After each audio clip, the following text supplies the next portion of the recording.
아버지께 참되게 예배하는 자들은 영과 진리로 예배할 때가 오나니 곧 이때라. 아버지께서는 자기에게 이렇게 예배하는 자들을 찾으시느니라.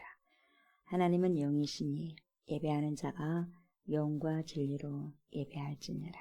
아멘. 빛으로 오신 예수님을 이 세상에 보내주신 하나님께 경배를 드립니다. 빛으로 오시고 빛으로 사시며 영원한 빛의 주인이 되신 그리스도 예수님을 찬양합니다. 빛 가운데로 이끄시며 그 빛을 조명해 주셔서 우리를 깨닫게 하시고 알게 하신 파라클레토스가 되신 성령님께 영광을 돌립니다. 오늘도 전지전능하시고 모든 것을 주관하시는 하나님께 예배를 드리오니 저희들의 예배를 받아주시옵소서. 감사를 드리며 예수님의 이름으로 기도드리옵나이다. 아멘. 우리 주님을 찬양합니다. 평안을 너에게 주노라.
나는 전능하신 아버지 하나님, 천지의 창조주를 믿습니다.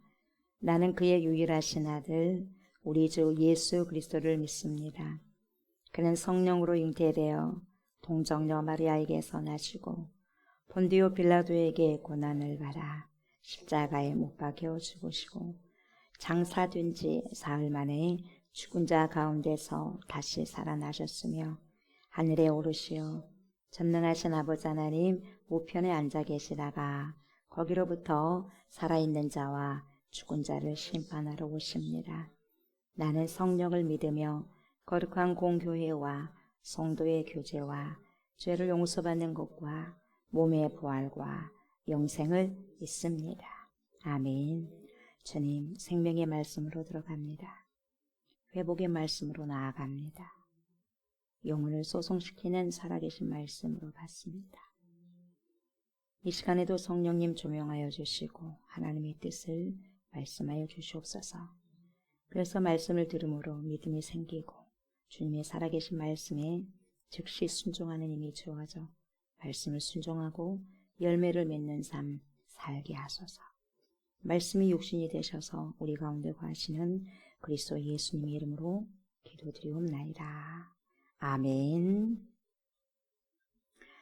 하나님의 살아계신 말씀 요한복음입니다. 요한복음 14장 27절부터 31절까지의 말씀입니다.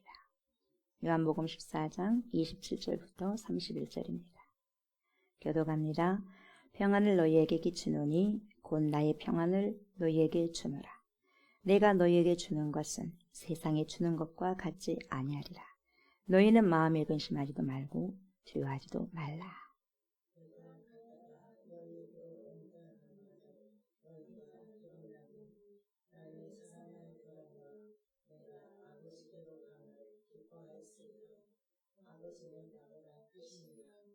이제 일이 일어나기 전에 너희에게 말한 것은 이 일이 일어날 때에 너희로 믿게 하려 함이라.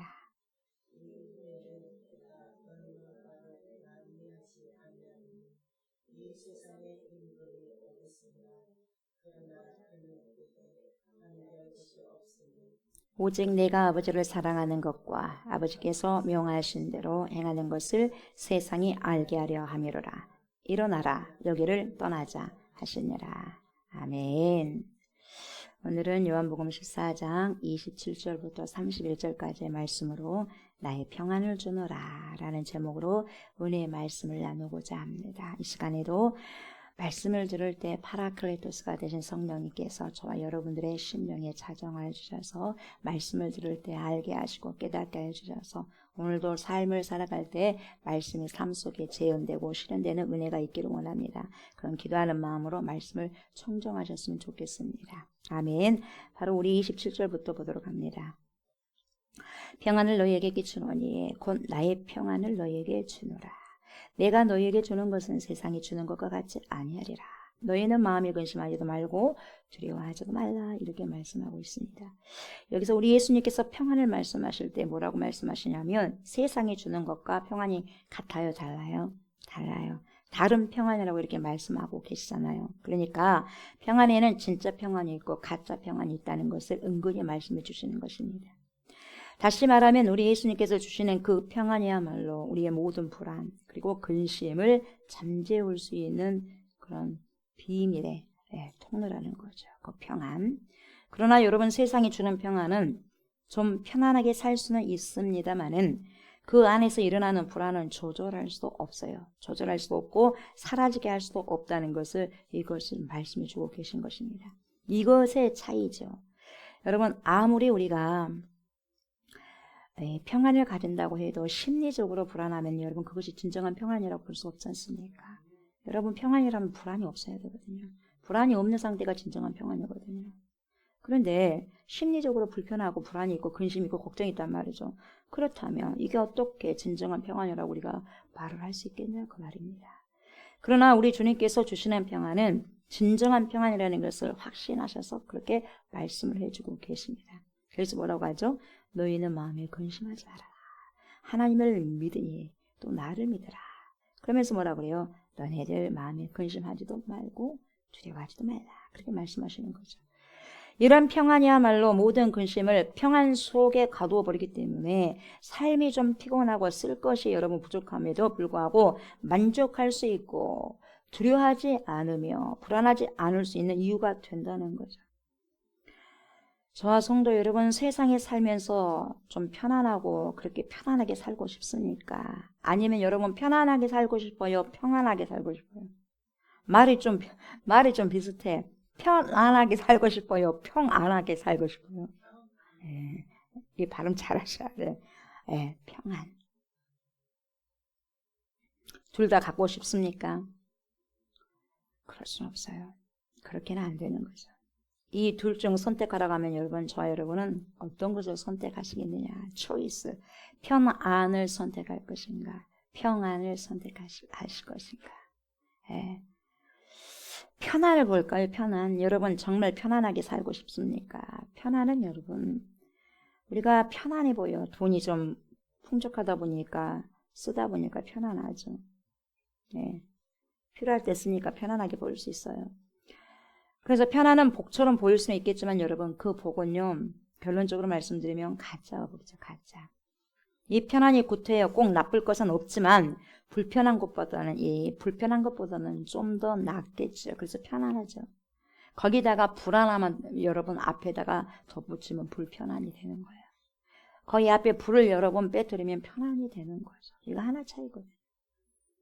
그런데 여러분 편안해서 생기는 문제점들이 있어요. 여러분 계속 편안해지면 저와 여러분들의 믿음이 나약해질 대로 나약해지게 됩니다. 신앙생활을 할 때 여러분 전투함을 타려고 이 전투함 있잖아요. 전투함을 타려고 하지 않아요. 편안해버리면 오히려 유람선을 타고 즐기려고 합니다. 신앙생활을 하면서 여러분 전투하려고 하지 않고 모든 총칼을 내려놓고 여러분 쇼하는 거예요. 하나님께 예배 드리는 것도 드리는 게 아니라 예배를 보죠. 쇼하는 거예요. 뭡니까? 교회에 가자. 교회 가서 하나님께 예배를 드리자. 이게 드려야 되는데 여러분 쇼하는 거죠. 예배 보러 가게 되는 거죠. 유람선. 예. 이 편안함을 고집하다 보면 여러분 권태로워져. 삶이 권태로워지고 삶이 감사하지 않고 메말라져 버려. 몸이 건조해버려. 그 재미가 없어. 그리고 정신과 몸과 마음도 어떻게 돼요? 약해질 대로 약해져 버리는 거예요. 그래서 여러분 이 편안은요. 평안이 주는 것과 비교할 수 없는 거죠. 보세요. 여러분의 삶이 편안하긴 합니다만 뭔가 모르게 불안해요. 이것은 좋은 것이 아니잖아요. 우리가 겉으로 봤을 때는 편안하게 보여. 아무런 근심 걱정이 없는 것 같아. 그 사람에게는. 모든 것이 풍족해 보여. 그러나 여러분 내면적으로 들어가게 되면 굉장히 여러분 불안해. 심리적으로 불안하다는 거죠. 좋지 않습니다. 그런데 삶이 조금은 여러분 편안하지 못해도 불편해요. 조금은 불편해. 왜요? 좀 부족하니까, 좀 결핍되니까. 근데 그리스도인들에게는 결핍이 축복이에요. 안 그럴 것 같아요? 여러분 결핍이 축복입니다. 다 여러분 충족해져 버리면 여러분 절대로 주님 따를 수 없습니다. 삶이 조금은 불편하죠. 그런데 마음은 평안해요. 왜 그럴까요? 왜 그럴까요? 이것이 진정한 평안이고 진짜 복이기 때문에 그렇죠. 삶이 좀 좋아졌는데도 불구하고 마음이 불안하다면 그것이 무슨 복이겠어요? 무슨 평안이겠어요? 이것이 어찌 진정한 복이라고 말할 수 있겠습니까? 그래서 여러분 편안은 가짜 복이라고 말씀을 드리는 거죠. 저와 여러분들이 가짜 복에 너무나 목숨을 걸면 여러분 이 가짜 복이 좀 편안하게 살기 위해서 목숨 걸어버리면 여러분 진짜 복인 영원한 평안을 차지하지도 못하고 누리지도 못하고 구하지도 못해요. 가짜 복에 취해버리면 여러분 이 편안함을 조금 추구하기 위해서 여러분 목숨 걸어서 돈 벌어버리고 목숨 걸어서 명예를 여러분 차지하려고 하고 목숨 걸어서 여러분 권력을 차지하려고 하죠. 이 땅의 몇십 년을 위해서 영원한 것을 놓치게 되는 거죠. 절대복인 절대 평안을 취하기 위해서 여러분 가짜복인 편안함을 거절하시기 바랍니다. 거절할 것은 정확하게 딱 부러지게 거절하셔야 돼요. 그래야지 진짜를 취할 수 있는 거죠. 가짜복이 진짜복인 줄 착각하고 여러분 가짜복만 추구하다가 살아가게 되면 정말 그 사람은 여러분 불쌍한 사람이 되는 것이고 진정한 복을 누릴 수 있는 기회까지도 놓치게 되는 아주 불쌍한 인생이 되고 마는 것이죠. 저와 사랑하는 성도님들 진짜 복이 주어지면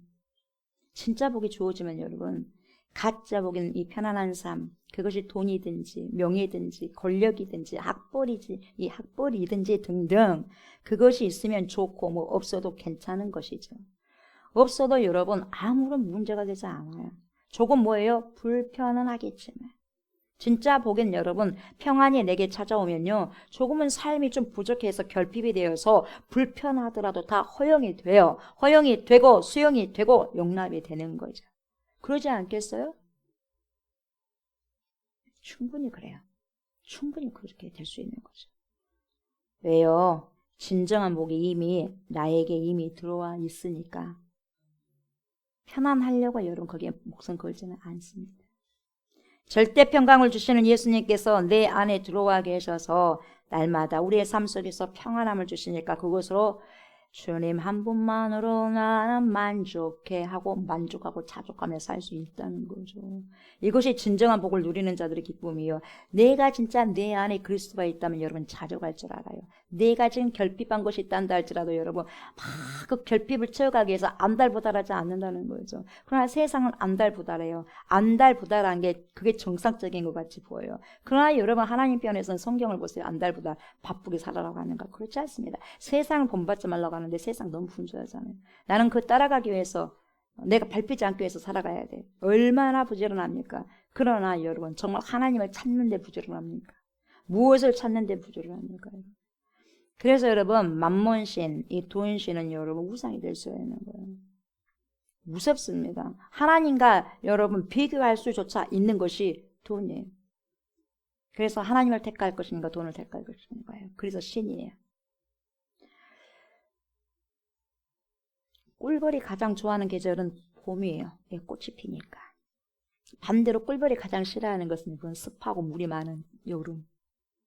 장마철이잖아. 싫어해요.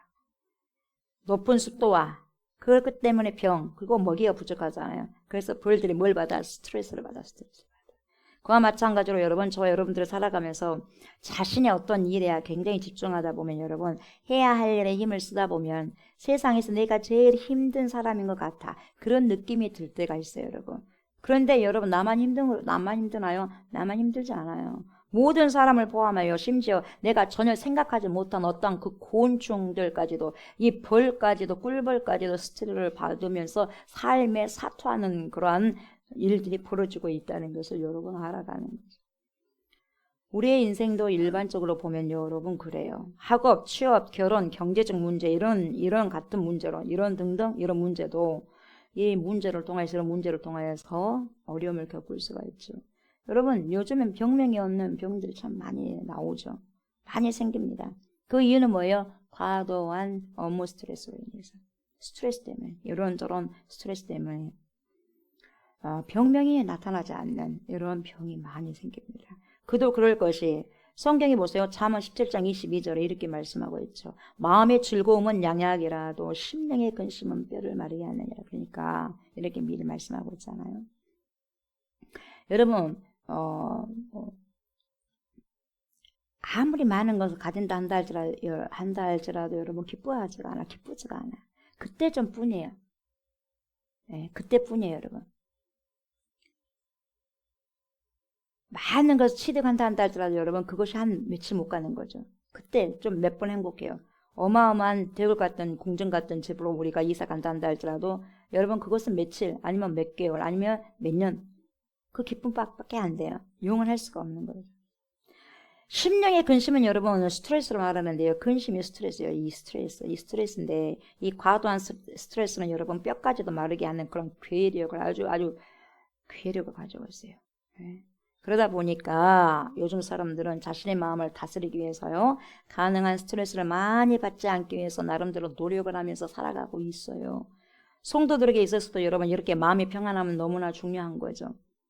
그래서 하나님께서 성도들에게 평안을 원하시는 것을 성경을 통해서도 여기저기 이곳저곳에서 잘 알 수가 있어요. 특별히 민수기 6장 26절을 보면 뭐라고 말씀하시냐면 이르죠.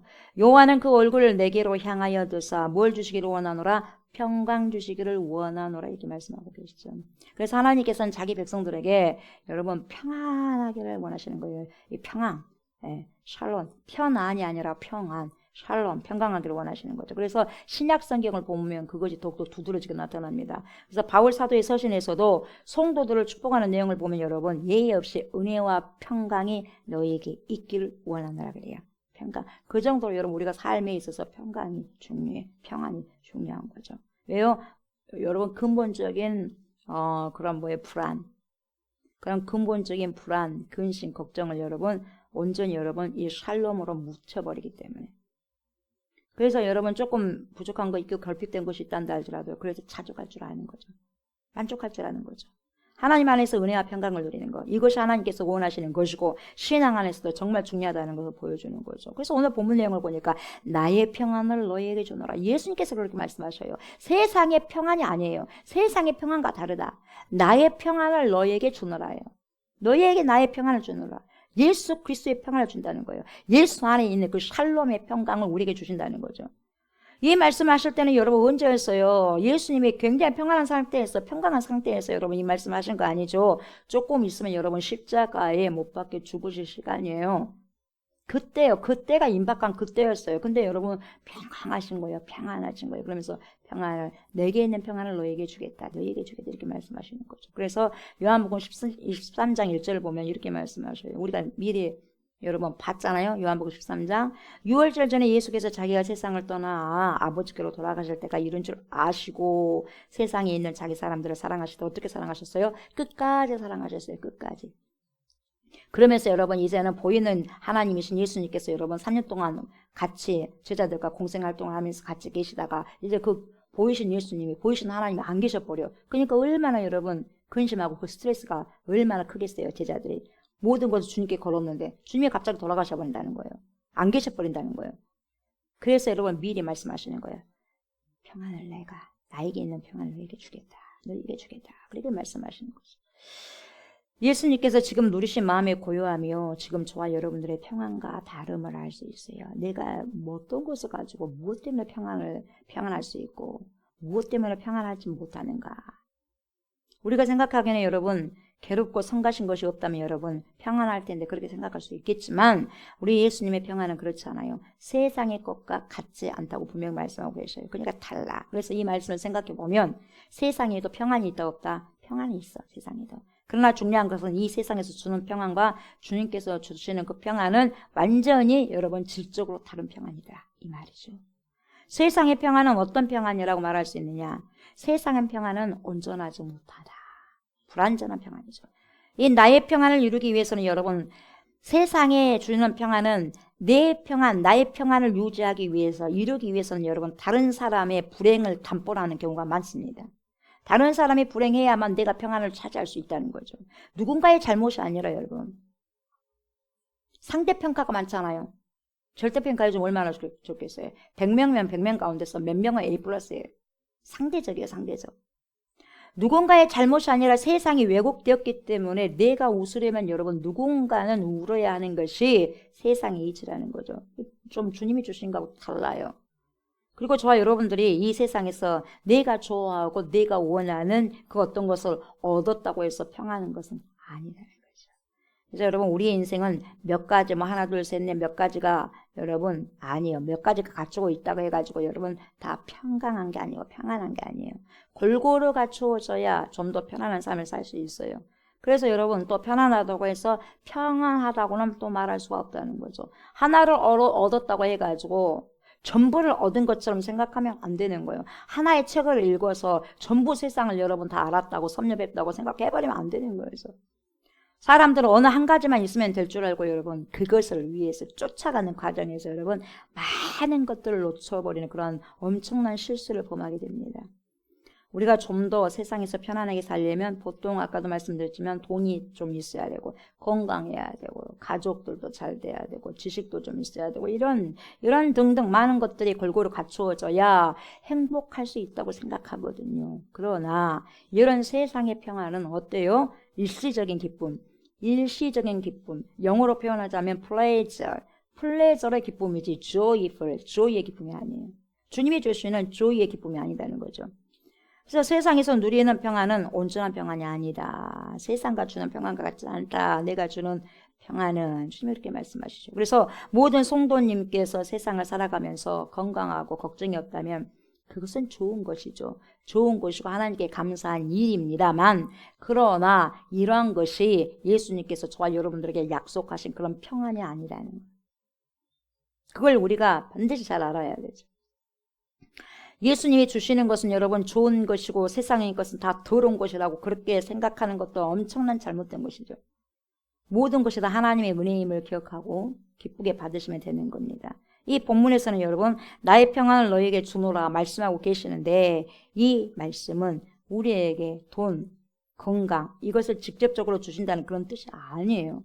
이것은 상황에 변하는 것이 아니란 말이죠. 내가 바뀌는 것을 말하는 거예요. 어떠한 외부적인 것이 많고 적음에 따라서 내가 기쁘고 슬프고 이래서는 안 된다는 거예요. 그것이 뭡니까?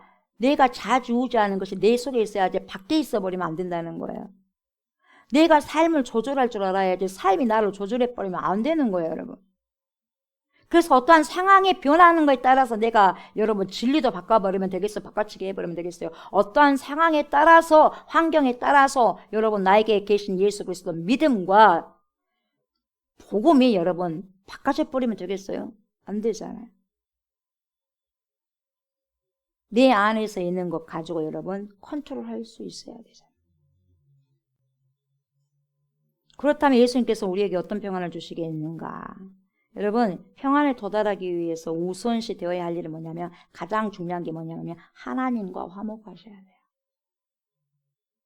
화목하셔야 돼요. 하나님과 나 사이에 평안이 있는 것이 기본인 거죠. 그래서 하나님과 나 사이에 화목하기 위해서는 여러분 누굴 통해서 화목제물 대신 예수 그리스도를 통하여서 화목이 되는 거죠.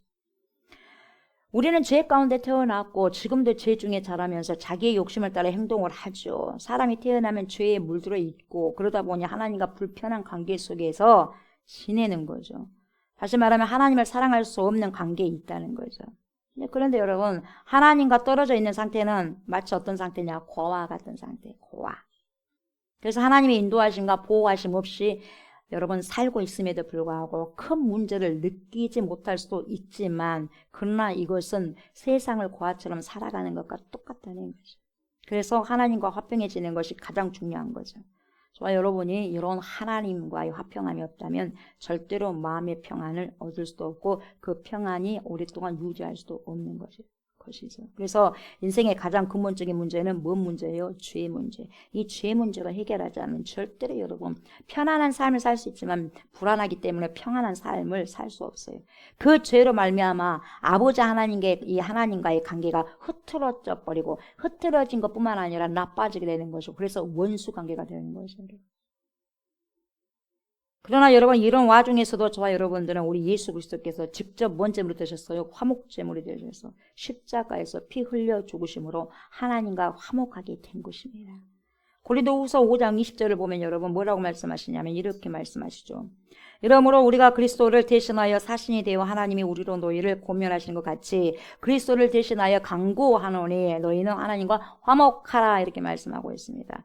여러분 우리가요 하나님의 집 안에 있는 사람들인데 하나님의 집 안에 있기 때문에 평안해야 되는데 여러분 평안하지 않을 수 있는 거예요. 목사님 그게 무슨 말씀입니까? 이렇게 질문할 수 있죠. 이게 뭔 말이냐면 하나님의 자녀가 되었지만 여러분 하나님의 말씀을 듣는 것이 당연한데 하나님의 자녀가 되었음에도 불구하고 하나님의 말씀을 듣지 않고 순종하지 않았기 때문에 하나님도 속이 상할 대로 상하고 하나님의 다스림 안에 있는 백성도 스트레스를 받는다는 거예요. 예수님께서 평안하셨던 이유는 뭐냐? 왜 절대 평강을 유지하셨냐? 우리 예수님께서는 하나님 아버지와 관계가 좋았기 때문에. 뭔 말인지 알겠어요? 하나님 아버지와 관계가 절대적으로 친밀했기 때문에 그래요. 그래서 하나님께서 말씀하신 모든 것을 여러분 예수님께서 그래서 다 순종하셨어요. 다 순종하셨고 말씀하신 것을 하고 있기 때문에 그 자체가 말씀을 순종했던 그 자체가 평안을 유지한 거죠. 평안. 여러분 우리가 좀 편하게 살기 위해서 내 삶을 누려보기 위해서 사람들 그래서 미래란 거예요. 하나님의 말씀을 거스려 가면서도 편안해지려고 하거든요. 여러분 절대로 하나님의 말씀을 거슬려 살려고 하길 때 여러분 절대로 편안을 잠깐 누릴 수는 있지만 절대로 여러분 불안 심리적인 부분들을 절대 여러분 평안해질 수 없어요. 절대 평강 누릴 수가 없는 거예요. 사람이 미련합니다. 이 땅에서 여러분 수십 년, 80년 아니면 길면 90년의 인생을 영혼과 바깥측을 해버리는 어리석은 자들이 누군지 아세요 여러분? 인간이에요. 인간. 얼마나 안타까운지 몰라요. 좀 불편하면 어떻습니까? 편안을 내던져버리고 평안을 추구해야죠 여러분. 우리가 자기 이무대로 살아가면 마음이 평안하지 않아요. 하나님의 말씀을 벗어나면 불안하게 되어 있어요. 하나님의 말씀을 벗어나는 것이 뭡니까? 죄거든요. 죄예요. 죄. 그러니까 그 죄 가운데 있는데 어떻게 평안할 수 있겠어요? 불안할 수밖에 없는 거죠. 심리적으로. 하나님과의 관계가 내 마음의 상태가 되는 거죠. 그래서 불안한 거죠. 그래서 죄 중에 있으면 불안하기 때문에 아담아 어디 있느냐? 숨어버렸어요. 죄 지어가지고. 그래서 여러분 우리가 죄를 짓게 되면 여러분 빛 가운데로 절대 못 나옵니다. 그리고 어둠 속에 자꾸 들어가게 돼 있어요. 죄를 범하게 되면. 회개하는 것은 여러분 빛으로 여러분 튀어나와야 되거든요. 빛으로 나와야지 여러분 해결이 되는 거예요. 죄를 해결해야죠. 고백해야죠. 그냥 자꾸 숨기는 거예요. 그러니까 뭡니까? 더 어둠이 꽉 차버리는 거죠. 하나님과 좋은 관계에 있는 사람은 여러분 비교적 형통하게 살아가나 그 삶 속에 풍랑이 없는 것이 아니에요. 여러분 평안을 유지하고 있기는 있지만 그렇다고 해서 그 삶이 풍랑이 없는 게 아니에요. 마치 뭐냐, 그런 세상 속에서도 평안을 누리면서 풍랑이 있는 그 상황에서도 평안을 유지할 수 있다는 것이지, 삶 속에서 그리스도인의 삶 속에서 풍랑이 없다는 말이 아니에요. 풍랑이 있어요. 환란이 있어요. 고난이 있어요. 그러나 그 고난 중에서도, 역경 가운데서도, 환란 중에서도 평안을 펼 수 있다는 거죠. 그래서 마가복음 4장 40절을 보면 주님이 이렇게 말씀하셔요. 이에 제자들에게 이르시되 어찌하여 이렇게 무서워하느냐. 왜 이렇게 무서워하니 얘들아. 너희가 어찌 믿음이 없느냐. 어찌 그렇게 믿음이 없니. 왜 없어. 그렇게 말씀하셔요. 그래서 예수님께서 제자들과 함께 배를 타고 다른 곳으로 가고 있는 와중에 풍랑을 만나잖아요. 그런 이야기인데, 풍랑을 만났는데도 불구하고 예수님께서는 여러분 이때 고물에서 베개를 메시고 푹 주무시고 계셨거든요. 예수님의 마음의 상태가 매우 평안하고 고요한 상태죠. 예수님께서는 여러분 하나님 뜻대로 움직이고 있었기 때문에 그때가 외부적으로 풍랑이, 바닷가에 풍랑이, 태풍이 일고 풍랑이 일었단다 한다 할지라도 심리적으로는 굉장히 평안한 거죠. 예수님의 실패는 하나님의 실패가 되기 때문에 그런 일은 있을 수 없기 때문에 예수님께서 이렇게 평안하신 것입니다. 내가 지금 하나님의 뜻 가운데 지금 살아가고 지금 오늘도 그런 삶을 살기 위해서 배를 타고 간단 말이에요. 근데 잠깐 보이는 풍랑은 있을 수 있어. 그러나 이 풍랑이 어찌 할 수 없어요. 왜? 그 믿음이 우리 예수님께는 있기 때문에. 그래서 마음이 평안할 수 있는 거예요. 평안할 수 있는 거예요. 그래서 여러분 믿음이 이기는 거예요. 믿음이 있어야지 평안하죠. 믿음이 없는데 불신한데 어떻게 평안할 수 있어요? 불신하면 여러분 어떻게 평안할 수 있어요? 불안전하기 때문에 불안한 거죠. 심리적 상태. 이 세상 사람들은 다 바빠요. 뭔가를 향해서 막 바빠. 왜 그런지 아세요, 여러분? 평안해서 그런 게 아니에요. 불안하기 때문에 뭔가를 막 바쁘게 하면서 그 불안을 잊으려고 하는 거예요. 상태가, 심리 상태가. 우리는 여러분 가장 먼저 하나님과 화평해야 합니다. 이것은 예수 그리스도의 피로 이루어지는 것이죠. 그리고 하나님의 자녀가 되었다면 여러분 하나님과 관계가 좋아야 마땅하는 거죠. 하나님의 관계가 좋아야지 마땅한 거잖아요. 화목제물 되셨으니까, 우리 예수님을 밟고 우리가 갔으니까. 이것은 뭐냐, 하나님의 말씀을 잘 듣고 하나님을 잘 헤아려야 됩니다. 그래서 여러분 우리가 예수님을 사랑하고 하나님을 사랑하게 되면 계명을 지킨다고 그랬어요. 순종한다고 그랬어요. 예수님을 사랑하지 않는다면 여러분 반드시 예수님을 사랑하지 않으면 여러분 말씀을 안 지킵니다. 순종하지 않습니다. 사랑하니까 순종하는 거죠. 여러분 이렇게 살다 보면은, 순종하게 되면 여러분 출렁이는 세상 속에서도 우리가 평안을 유지할 수 있고 평안할 수 있어요. 자신의 마음이 여러분 너그럽고 평안하면 다른 사람에게도 너그럽고 평안하게 대하는 법이죠. 네. 세상이 아무리 요동쳐도 예수님께서 주시는 이런 평안이 있다는 것을 생각하셔야 됩니다. 예수님은 십자가의 죽음을 앞두고도 이렇게 마음이 요동치지 않으셨어요. 이것은 어떤 조건과 상관이 없는 거죠. 우리의 인생에도 여러분 나이가 들수록 많은 문제들이 다가오기 마련입니다. 나이가 들수록 힘든 부분들 많아지겠죠. 힘도 빠지고 그러다 보니까. 그러나 여러분 우리는 예수님에게서 평안을 배워서 이곳으로 믿음을 얻어야 되는 거죠. 그래서 평안을 배운다는 것은 말씀을 통해서 배우는 것이니까 배운다고 되는 게 아니라 배움을 통해서 파라클라이토스가 될 성령께서 내 안에 오기 때문에 그 성령을 통해서 여러분 주어지는 평안이 있다는 거죠. 그래서 예수님은 십자가를 지시기에 앞서서 제자들에게 뭐라고 말씀하셨어요? 평안을 너에게 끼치노니 곧 나의 평안을 너에게 주노라. 내가 너에게 주는 것은 세상이 주는 것과 같지 아니하니라. 너희는 마음에 근심하지도 말고 두려워하지도 말라. 이런 절대적인 평안을 밖에서 찾지 말아라. 안에 있다는 거예요. 예수 그리스도를 통해서 충족하라는 거죠. 놀라운 것이죠. 십자가의 죽음을 지금 앞두고 여러분 평안에 지금 말씀하신다는 거예요. 평안을 말씀하신다는 것은 여러분 놀라운 거, 원더풀, 놀라운 거예요. 예수님은 우리가 상상할 수 없는 하늘의 평안을 가지고 계시기 때문에 그러죠.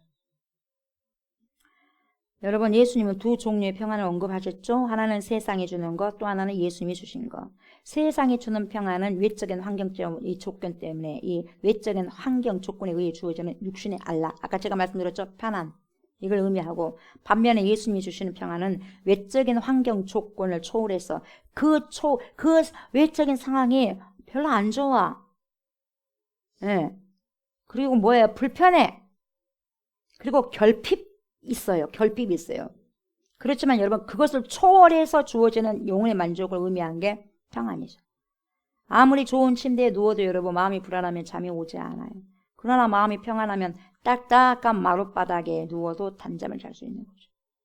그래서 사람들은 누구나 여러분 평안을 원하죠. 고요함과 이 잔잔한 마음의 상태를 유지하고 싶어 합니다. 그러나 여러분 이 세대를 보세요. 사건 사고가 얼마나 많이 터집니까? 끊이지 않습니다. 오늘 이런 일이 터지면 내일 저런 일이 터지고 여러분 이런 세상 속에 살다 보면 우리 마음에 온갖 여러분 염려, 걱정, 근심, 파도처럼 와 밀려오는 거죠. 그런 여러 가지의 사건들을 통해서 여러분 들려오는 것들이 많다 보니까 우리의 영혼들이 너무 쉴 틈이 없는 거예요. 쉴 틈이 없어. 평안이라는 단어가 있어도 여러분 우리가 이 세상에 사는 동안에는 사실상 평안을 누리지 못하는 거죠. 하나님 나라에 들어가야 그곳에서 비로소 뭐예요? 참된 평안을, 참된 안식을 영원히 누리게 되는 거죠.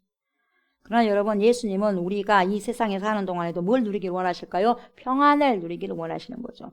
그 평안은 예수님을 우리 마음에 모실 때 얻게 되는 평안, 예수님이 내 안에 자정해 주셔야만 얻을 수 있는 평안이죠. 그래서 우리는 예수 그리스도로 말미암아 천국에서 누릴 평안을 미리 맛보는 거죠. 맛봐요. 우리가 예수님을 믿고 받은 복 중에 가장 큰 복이 뭐예요? 평안의 복이죠. 그래서 여러분 평안은 구원받는 자의 성도의 표예요. 표징, 사인이에요. 여러분 에델 월터즈라는 사람이 있는데 이 사람은 미국의 슬럼가에서 여러분 불우한 어린 시절을 보냈던 사람이죠. 그래서 나이트클럽의 생일 파티 자리에서 여러분 노래한 것이 계기가 되어가지고 여러분 가수가 됩니다. 그래서 가수가 되고 배우로도 여러분 활동하게 되었죠. 굉장히 유명해졌어요. 돈도 많이 벌었습니다. 근데 여러분 인기가 계속 여러분 유지됩니까? 그렇지 않아요. 인기가 점점점 떨어지자 시들해지면서 다시 어려운 생활을 하게 되죠. 그러던 중 누구를 만났냐면 여러분 빌리 그레이엄 목사님의 집회를 가게 됩니다. 근데 거기에서 여러분 극적으로 하나님께서 터치하신 거예요. 그래서 여러분 회심을 하게 됩니다. 그래서 여러분 그녀의 영혼을 아주 굉장히 지금까지 짓누르고 있던 모든 어둠과 풍파가 사라지고요. 예수님의 평안으로 충만하게 된 거죠. 그래서 이 여인은 빌리 그레이엄의 목사님의 집회를 따라다니면서 이제 세상 노래가 아니라 하나님을 찬양하는 그러한 복음송 부르게 되었고 진정한 전성기, 영적인 전성기를 맞이하게 됐죠. 그래서 여러분 그녀가 예수님을 만나기 전에 불렀던 히트곡 중에 하나가 폭풍의 날씨였어요. 폭풍의 날씨. 근데 수많은 사람들이 다시 그걸 그리워해. 그리워하면서 여러분 그녀에게 그 노래를 폭풍의 날씨에 대해서 그 노래를 불러달라 그래. 근데 이 여인은 정중하게 거절합니다. 그러면서 뭐라고 말했냐? 폭풍의 날씨는 저의 불우했던 시절을 노래한 것이었습니다. 그런데 이제는요 제 마음의 모든 폭풍이 사라졌습니다. 예수님의 평안으로 충만합니다. 그러니까 그런 노래는 부를 이유가 없습니다. 더 이상 그 노래 부르지 않습니다. 그래서 에델 워터즈라는 이 사람은 말년으로 갈수록 여러분 얼굴에 편함이 깃들어지고 환해지면서 여러분 그리스도와 함께 동행했던 삶을 살아갔던 인물 중에 한 사람이죠. 여러분 우리의 삶에도 여러분 수시로 폭풍이 몰아치지만 예수님을 마음 중심에 모시고 살면 여러분 인생의 모든 폭풍을 어째요? 물리칠 수 있는 은혜를 주신다는 거죠. 그래서 여러분 많은 성도들이 오해하는 것이 있어요. 뭐냐? 우리가 세상에서 크게 성공해야 하나님께 영광을 돌리고 예수님을 전할 수 있다. 그렇게 생각하거든요. 물론 여러분 성도들 그렇게 크게 성공하면 좋겠죠. 그래서 하나님께 영광이 되고 전도의 기회를 얻을 수 있으니까 좋겠죠. 그러나 우리 안에 예수님의 평안이 있으면 여러분 세상적으로 부족하고 연약할지라도 얼마든지 하나님께 영광을 돌리고 예수님을 전할 수 있다는 거죠. 일본은 복음을 전하기 어려운 나라 중 한 나라입니다. 그게 그렇게 꼽히는 거죠. 그런데 여러분 일본에서 많은 사람들에게 전도한 사람이 있어요. 여러분 잘 아실 거예요. 뇌성마비 시인인 미즈노 겐조입니다. 이 사람이 일본의 작은 농촌 마을에서 태어났습니다. 태어났고 11살에 뇌성마비 판정을 여러분 받아요. 그래서 말할 수 없어요. 눈만 깜빡깜빡할 수밖에 없었어요. 그런 그에게 전도 활동을 하던 미야노 목사님이 성경책 한 권을 그 사람 눈앞에 두고 갔어요. 그래서 이 미즈노 겐조는 성경을 읽으며 살아야 된다는 그 이유를 거기서 발견했어요. 그러면서 예수 그리스도를 영접했어요. 이 뇌성마비 환자가. 그리고 여러분 성령 충만을 경험하게 되었고 그의 마음에 뭐가 찾아와? 예수님의 평안함이 찾아왔어요. 가득히 찾아왔어요. 현실은 여전히 장애의 불편함과 고통으로 가득했지만 그런 신앙으로 고통을 이겨내고 장애인이지 아주 꿋꿋하게 살아갔어요. 그는 자신이 원하는 글자에 눈 깜빡하는 거예요. 눈 깜빡임을 통해서 신호를 보냈어요. 그래서 그것을 이어서 문장을 만들어냈습니다. 그래서 그는 자신의 삶의 고통이 변하지 않는 평안이 있는 예수님 곁으로 데려다 주었다고 그렇게 시를 썼어요. 여러분, 예수님으로 말미암는 평안이 우리의 얼굴과 삶 속에 나타나야 되는 거죠. 이렇게. 그럴 때 우리는 여러분 자연스럽게 주변 사람들에게 예수님을 전할 수 있게 되는 것입니다. 여러분. 오늘도 저와 여러분들은 편안을 추구하지 마십시오. 편안을 추구하지 마시고 여러분 조금 불편해도 주님께서 주시는 그 평안을 건져내시기 바랍니다. 그 평안을 추구하심으로 그 평안 가운데 진정한 복을 누리시면서 주님과 친밀한 동행을 누리시는 그런 귀한 날이 되시길 주님의 이름으로 축복합니다. 아멘. 감사합니다. 하나님. 오늘도 묵묵히 주님을 걷습니다. 주님을 살아갑니다. 주님을 살아냅니다. 우리 삶이 뭔가가 조금 결핍되었다 한다 할지라도 여러분 하나님 편안을 우리가 선택하는 것이 아니라 안락한 삶을 선택하는 것이 아니라 평안한 삶을 다시 말하면 주님께서 주시는 세상과 다른 주님 안에 있는 평안을 아버지 추구하고 그것을 캐낼 수 있는 그러한 삶을 오늘도 살아갈 수 있도록 성령님 지도하여 주시고 인도하여 주시옵소서. 그래서 절대 평강으로 주님과 동행하면서 오늘도 신실한 삶을 말씀의 삶을 재현하고 실천하면서 살아갈 수 있도록 하나님 축복하여 주시옵소서. 감사를 드리며 예수님의 이름으로 간절히 기도드리옵나이다. 아멘. 하늘에 계신 우리 아버지여 이름이 거룩히 여김을 받으시오며 나라가 임하시오며 뜻이 하늘에서 이루어진 것 같이 땅에서도 이루어지이다. 오늘 우리에게 일용할 양식을 주시옵고 우리가 우리에게 죄 진 자를 사하여 준 것 같이 우리 죄를 사하여 주시옵고 우리를 시험에 들게 하지 마시옵고 다만 악에서 구하시옵소서. 나라와 권세와 영광이 아버지께 영원히 있사옵나이다. 아멘. 아멘.